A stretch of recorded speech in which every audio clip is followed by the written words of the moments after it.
Welcome to Global Entrepreneurship Week and day one of 7 days of free webinars, especially tailored for rural Australia. Tonight's topic is on entrepreneurship. What are the attributes of an entrepreneur? How do you recognise an entrepreneur in your community? It might be you, or it might be someone you know, or even a student in your community.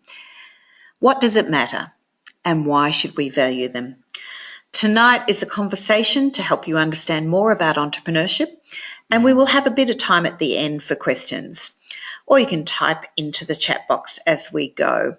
And don't forget, if you're on social media, the hashtag is GEW 2017, and my Twitter handle is @KerryWords, and Facebook, Rural Entrepreneurs.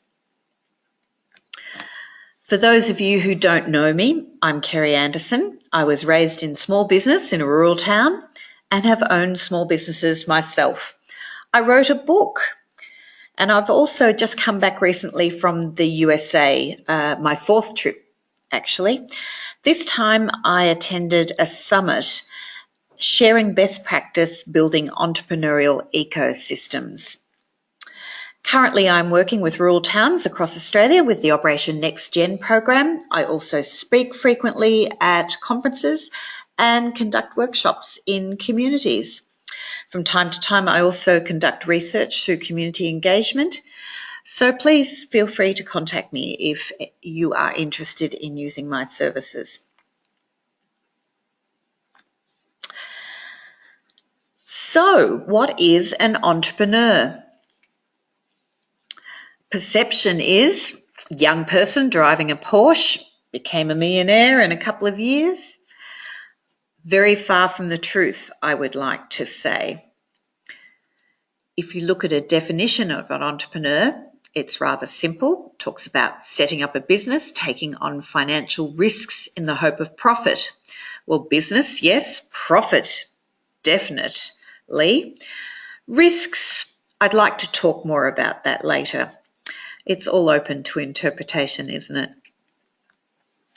So who are the entrepreneurs? When I ask people if they can name some entrepreneurs, it's always interesting.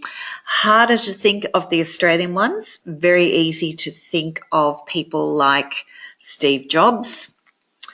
Rest in peace he may be, but he's still quoted frequently, and certainly the upfront man. Mark Zuckerberg, Facebook, another common entrepreneur named.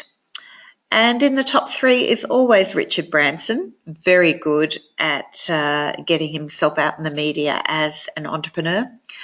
But don't forget about people like Oprah. In the media world, she's been very entrepreneurial and done a great lot of work. Closer to home, I've been really pleased to see Shark Tank on our screens the last few years because it's actually showcasing some of our Australian entrepreneurs, and you can see how their minds think. Recently in Melbourne, I passed on a stairwell Ruslan Coughlin, and I wish I knew it was him. I was admiring his T-shirt. It was only after he proceeded further on I realised who it was. Started his first business in his parents' garage in Melbourne. So there you go. Even closer to home to me, Jared Robinson, PE teacher at Bort Secondary School, started designing apps on his couch of an evening. Became the PE geek and just recently held his first international conference in Dubai, now travelling the world, inspiring other people. Entrepreneurs can come from everywhere, can't they?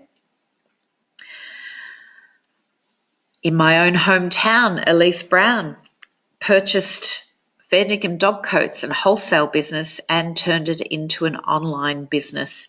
And she will be talking on Thursday evening as part of our GE Week webinars. So tune in Thursday night if you'd like to hear more from her. So in the process of interviewing entrepreneurs, of reading about entrepreneurs, of listening to entrepreneurs, I've come to realise there are some definite attributes, and I've got to the point where I can, just by conversation or observing, start to get a sense whether they are an entrepreneur or not. So I'll share some of these with you now. They're definitely disruptors. And this first shows out in the classroom. So teachers, be patient with those disruptors in your classroom. You might call them disengaged students, but they could have very good entrepreneurial minds. Like Bill Gates, there's not many entrepreneurs that say that they enjoyed their education. They couldn't wait to get out of the education system. They were always rebelling and disrupting the classroom.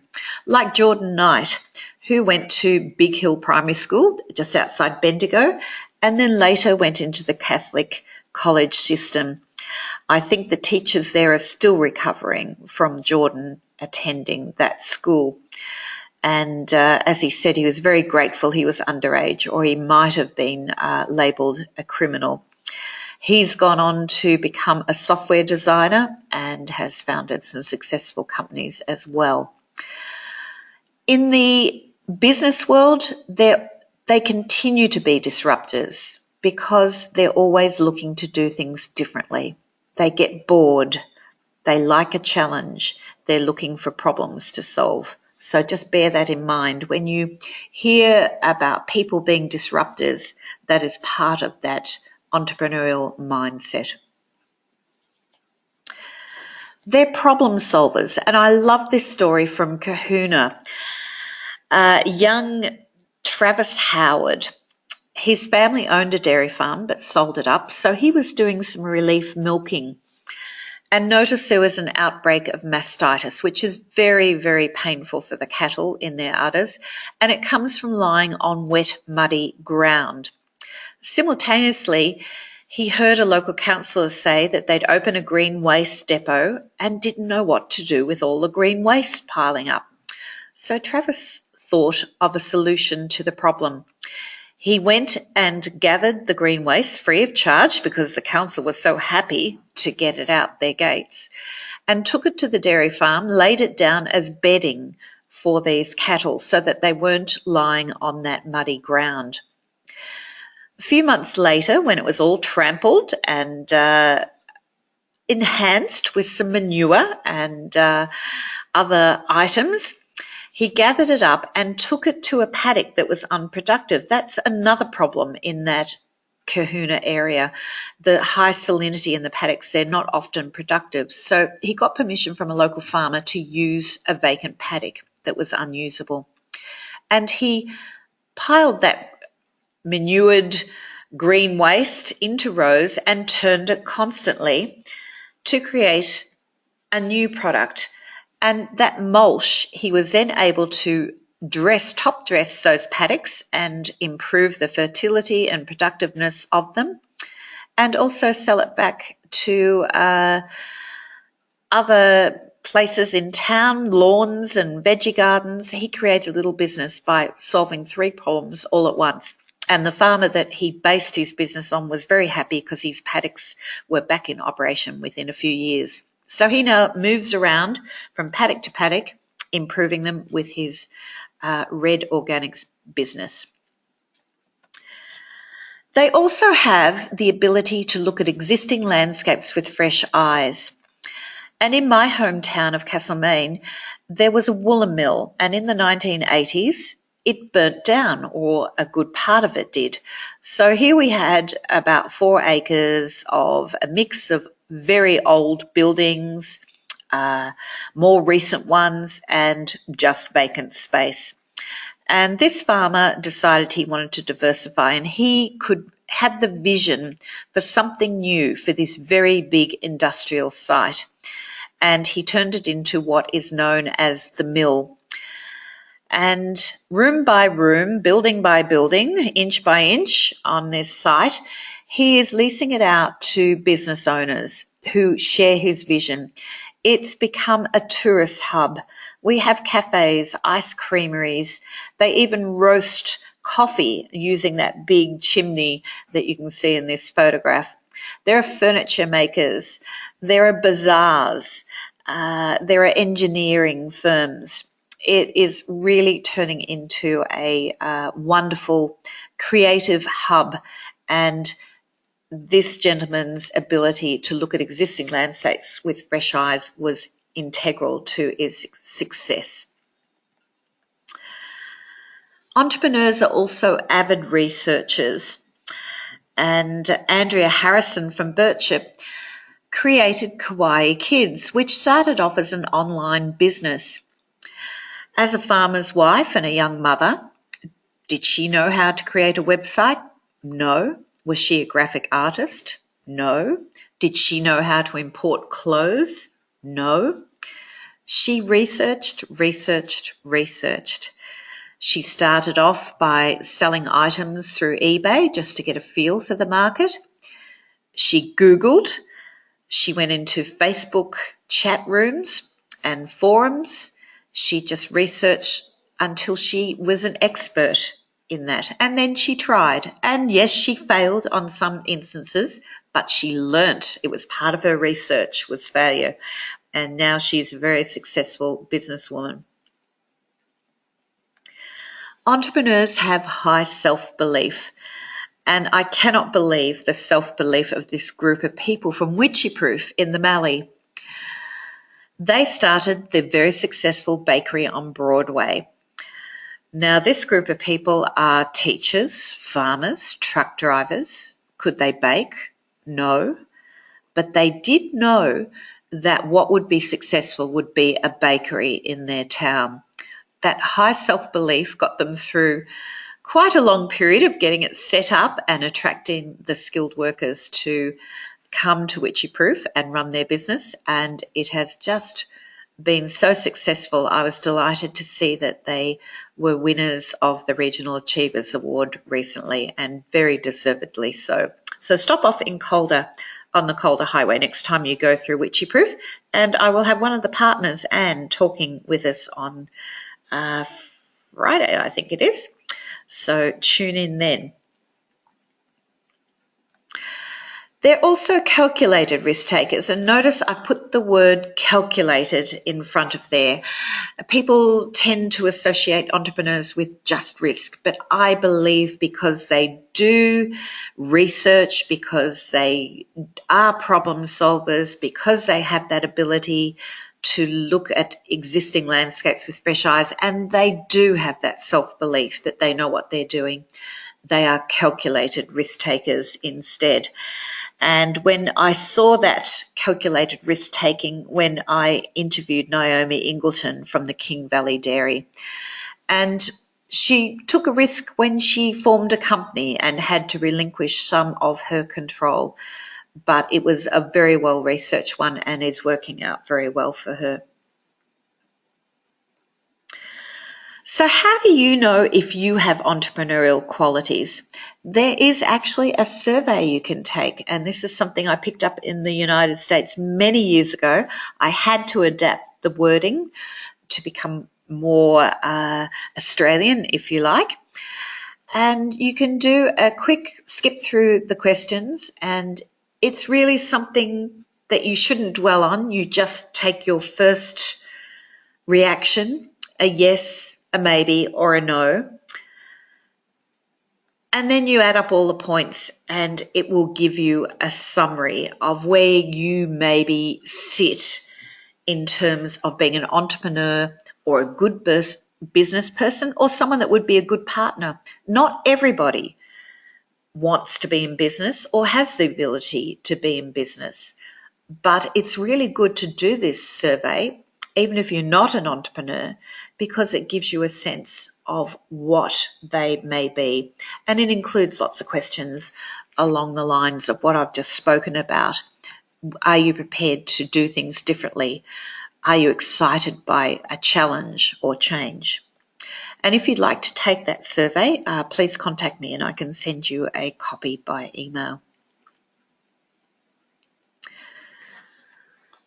Now, we're going to talk more about this tomorrow evening, but I'm just going to quickly touch on it now because these are the challenges to getting started in business. Dollars, capital, always comes up as number one. But in the instance of these two young gentlemen, they found that a very sympathetic local businessman that was prepared to fit out a building to suit their gymnasium that they wanted to start. Then they leased the equipment to get a bit of cash flow. They had a discounted pre-opening special on memberships. There's lots of ways to get around the barrier of finance, and that's just one instance in itself. The next barrier is confidence. No surprise there. Everyone thinks, I just don't feel like I'm quite up to it yet. The best way to get confidence is talk to other business people.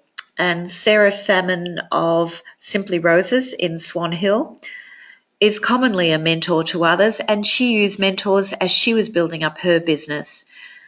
People are very generous with their time if they know that you are honestly seeking their assistance and that you are genuinely interested in becoming a successful business person.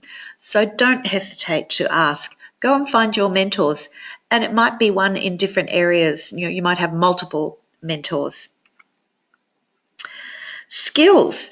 There's no piece of paper saying that you are a successful entrepreneur or will be a successful entrepreneur. You just have to do it and understand that your skills will not be up to speed in every area. Commonly, entrepreneurs can't spell very well. So this is one of my favorite sayings. If you can't spell entrepreneur, be one and hire somebody who can. Because entrepreneurs gathered great teams around them. Walt Disney is credited as being a great entrepreneur of his time, yet his brother was the one who managed the finances. Walt had the vision, and then his brother had to go out and raise the capital to make it happen and monitor all those things. So get the right team around you. So there's a little bit about entrepreneurs and some of the barriers that they face in getting started. But why do we need to value entrepreneurs? Quite honestly, Australia is at a tipping point. For every person in the business sector contributing income, which is taxes to the government, there are approximately 2.5 people in our total population receiving government services. So this is our education system, our health and welfare systems, our roads, everything that we expect to be provided to us is financed by the business sector. That's why we need more entrepreneurs. The CSIRO released a report last year, and that was really interesting too, particularly in light of the digital technology that is available to us today. And when I was reading that report, this phrase jumped out at me, the era of the entrepreneur. All the future is heralding are more people being self-employed on a contract basis. They won't be walking into the jobs that they expected in the past. And with this wonderful digital technology available to us, and it is getting rolled out through the rural areas as well, I see it as a great opportunity for our rural towns, for people to live and work in the town of their choice and in the type of work that they're interested in. We need to look at existing landscapes with fresh eyes, as we mentioned before. So they're just a few reasons why we need to value entrepreneurs in our communities. I'm now going to close with questions, but thank you for your attention, and please fire away with all those questions now. I look forward to answering them. And in terms, just before we break for that, a reminder, we have our other topics coming up, 7 days by 7 topics, all available through my website, www.kerryanderson.com.au events. Look forward to answering your questions now.